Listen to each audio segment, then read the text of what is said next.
नमस्कार, मी दीपक जयपाल आडके, राहणार हुपरी.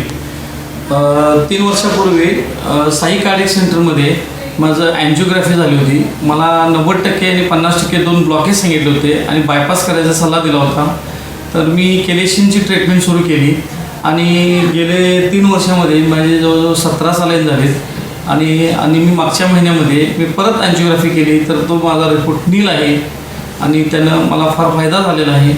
माझे मुतखडे वगैरे सगळे पडलेले आहेत त्याने आणि जो थकवा, जे धाप लागत होती ते टोटली बंद आहे. आता कुठल्याही प्रकारचा मला काही त्रास नाही आहे. हा तुमचाच रिपोर्ट काय कालचा? हा माझा रिपोर्ट हे 2011चा आहे आणि हा 2014चा आहे. म्हणजे हे दाखवतोय क्लिअर की आधीचा रिपोर्ट हां आणि नंतरचा रिपोर्ट नील आहे. एंजिओग्राफीमध्ये काहीही ब्लॉकेज नाही नाही याच्यात नील दाखवतोय रिपोर्ट आधीचा आणि नंतरचा, आणि हे दोन्ही रिपोर्ट्स. बाकीचं काही त्रास नाही आता तुम्हाला? कुठल्याही प्रकारचा त्रास नाही, एकदम ओके आहे. आणि किलेशन थेरपीने खूप चांगला फायदा झाला तुम्हाला? जबरदस्त फायदा झाला आणि मी ते कंटिन्यू ठेवलं. आणि गोळ्या काय झाल्या तुमच्या? गोळ्या माझ्या 10 होत्या पहिला, आता मला एकच गोळी आहे. डॉक्टरांनीच बंद केल्या? डॉक्टरांनी सांगितलं मला आता आवश्यकता नाही गोळ्यांची, एकच गोळी चालू ठेवल्या. ठीक आहे, म्हणजे चांगला फायदा झाला तुम्हाला? चांगला. थँक्यू. ओके.